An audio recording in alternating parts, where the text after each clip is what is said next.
नमस्कार, आप देख रहे हैं पीएमपी इंडिया न्यूज झारखंड। मैं संदीप सिन्हा। आज हम बात करेंगे उस मिट्टी की जिस मिट्टी में पलकर खेल कूद कर हम बड़े हुए हैं और अंत में फिर उसी मिट्टी में हमें मिल जाना है। मगर अफसोस की बात यह है कि आज वो मिट्टी, हमारी प्रकृति की सबसे बड़ी देन, आज उपेक्षा का शिकार है।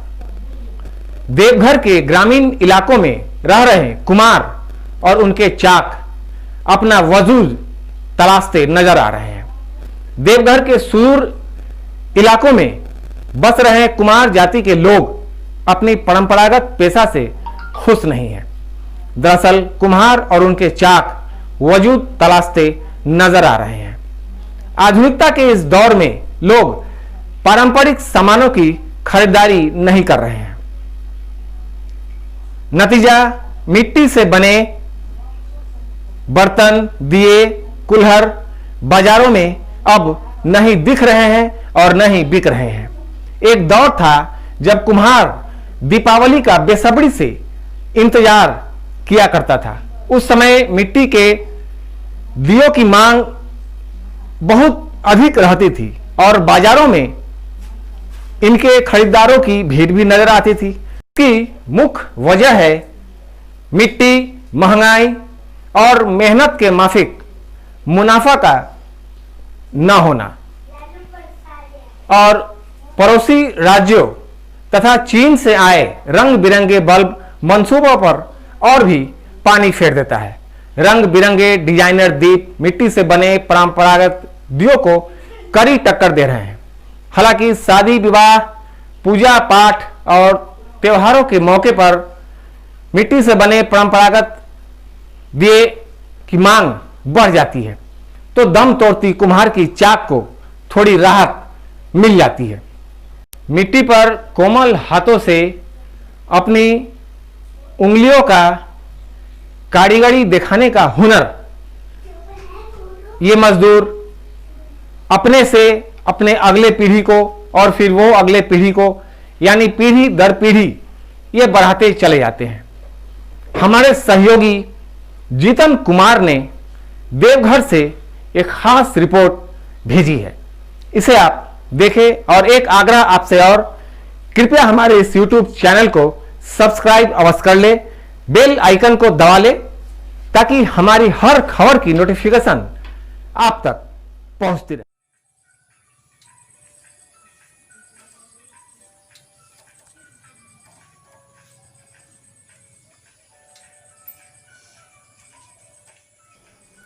मिट्टी की इस सिमटती परंपरा को बचाने और इसे आधुनिक रंग देने के लिए वर्ष 2017 में राज्य में माटी कला बोर्ड का गठन तो कर दिया गया, लेकिन इनकी सारी योजनाएं कागजों और भाषणों तक सिमट कर रह गई।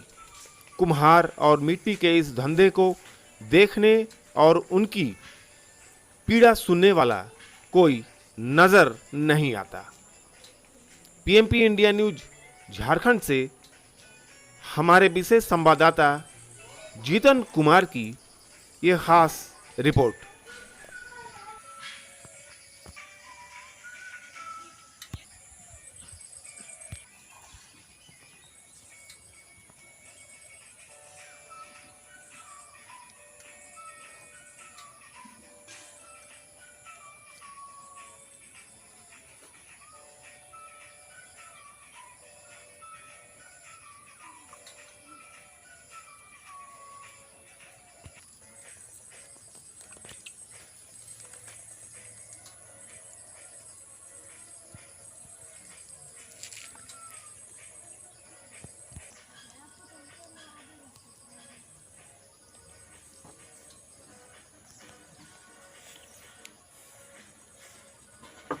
ये सुनारा ठाड़ी में पड़ता है।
देवघर जिले से तकरीबन 25 से 30 किलोमीटर की दूरी पर सोनारा ठाड़ी ब्लॉक है और ये गांव है, कौन सा गांव है?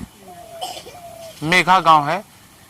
यहाँ पर कुछ लोग हैं, वो अपना जीवन बसर जो कर रहे हैं, उनकी जीवन शैली, ये मेरे पीछे जो आप देख रहे हैं, ये कुम्हार जाति से बिलोंग करते हैं और इनका जीवन यापन जो है इससे ही चलता है।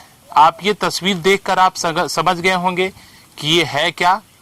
ये दरअसल क्या है बाबा, आप थोड़ा बताइए। और कैसे, कितने दिनों से आप ये चला रहे हैं ये अपना कारोबार, थोड़ा बताइए मेरे दर्शकों को भी।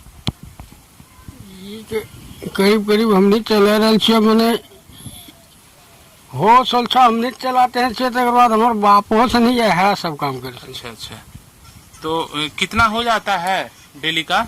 डेली जेने आमद बिक्री होला, मैंने जेने कि जे 200 दरस मैंने कमा लिया, लेकिन जो 200 नया डेली होला जे वो रेस चल रहा, मैंने उल्टा पुल्टा वहां करीब चल ही रहा। 200 में कितने परिवार हैं आप लोग कुल? हम लोग कुल 12 परिवार है। 12 परिवार। तो इससे मतलब हो जाता है? नहीं हो छ हिना होने जेने कखनो लेबरी खटे लगे छ, कखनो बाहर बच्चा चले छ, एकरा से नहीं हो छ। अच्छा, मैंने जेने 2 बेटा। क्या नाम क्या हुआ आपका? हमारा नाम विनोद पंडित। अच्छा, आपके कितने बेटे हैं? हमारे 4 बेटा। 4 बेटा। और बड़े वाले बेटे शायद वो भी कर रहे हैं क्या? हाँ। तो आप दोनों बाप बेटा मिलकर ये कर रहे हैं। और 3 बेटे क्या कर रहे हैं? एगो कने गेल छ, छोटा छ, दूगो चल गेल छ बाहर। अच्छा, तो बड़े बेटे की शादी हो गई है? हाँ, बड़ा बेटा घर में। और उनका कोई बच्चा? उनका 2 बच्चा छ। अच्छा, तो ये तकरीबन ये अभी तो इसको आग में डालेंगे, पकाएंगे, उसके बाद कितने का हो जाता है आपका महीने का? महीना एकरा में कलियत को एकर हिसाब ने छ, जेरे चलता 6,000 महीना होता, 7,000 होता। जो चल इस पर तो सरकार तो लोन भी वगैरह भी देने का भी प्रावधान है क्या? लोन वगैरह मिलता है आपको? नहीं, लोन तो नहीं, एखन हम जाने के लिए नहीं गेल छियै लिए, यारे कुछ कम कमाई खटी चली रहल छ। मतलब 200-150 रुपया हो जाता है? हाँ। अच्छा, राशन मिलता है? राशन? हाँ, राशन मिलता है। चलिए, 150 से 200 रुपए की आमदनी इन्हें प्रतिदिन होती है। लेकिन आप सोचिए, इस महंगाई के युग में 150 से 200 रुपए क्या जीवन चलाने के लिए काफ़ी है? ये इन तस्वीरों को जो देखिए, ये जो हम चाय पीते हैं अमूमन बाजार में, देवघर ऐसा शहर है जहां आपको हर एक चौक चौराहों पे जो चाय पीते हैं इसी मिट्टी के बर्तन में देता है। हालांकि इससे जो रोजगार जो लोग करते हैं, कुम्हार जाति के लोग, उनका रोजी रोटी इससे चलता है। लेकिन उनके बेटे भी हैं, उनसे भी जानते हैं, हालांकि वो कितना कमा लेते हैं। इनसे, पिताजी से तो हमने रूबरू कर लिया, बातचीत की। बताइए भैया, क्या नाम हुआ आपका? पवन पंडित। पवन पंडित। कितना हो जाता है आपको? वही कितना, 200 रुपये। 200। आपके कितने बेटे हैं? एक बेटा एक बेटी। अच्छा, तो सरकार से कोई मदद? वही राशन वगैरह। कितना कमा लेते हैं हम लोग? वही 200 रुपया। 200 रुपया प्रतिदिन इनकी आमदनी हो जाती है। इन तस्वीरों के जरिए आपने देखा, और मतलब इन तस्वीरों को देखकर ये कहा जा सकता है कि आज़ादी के 70 दशक बाद भी भारत की असली तस्वीर जो है वो नहीं बदली है। हालांकि कुल्हड़, ये जो सिस्टम था, हर एक प्लेटफॉर्म पर इस कुल्हड़ का उपयोग होता था, लेकिन सरकारें बदली और सिस्टम को बदल दिया गया।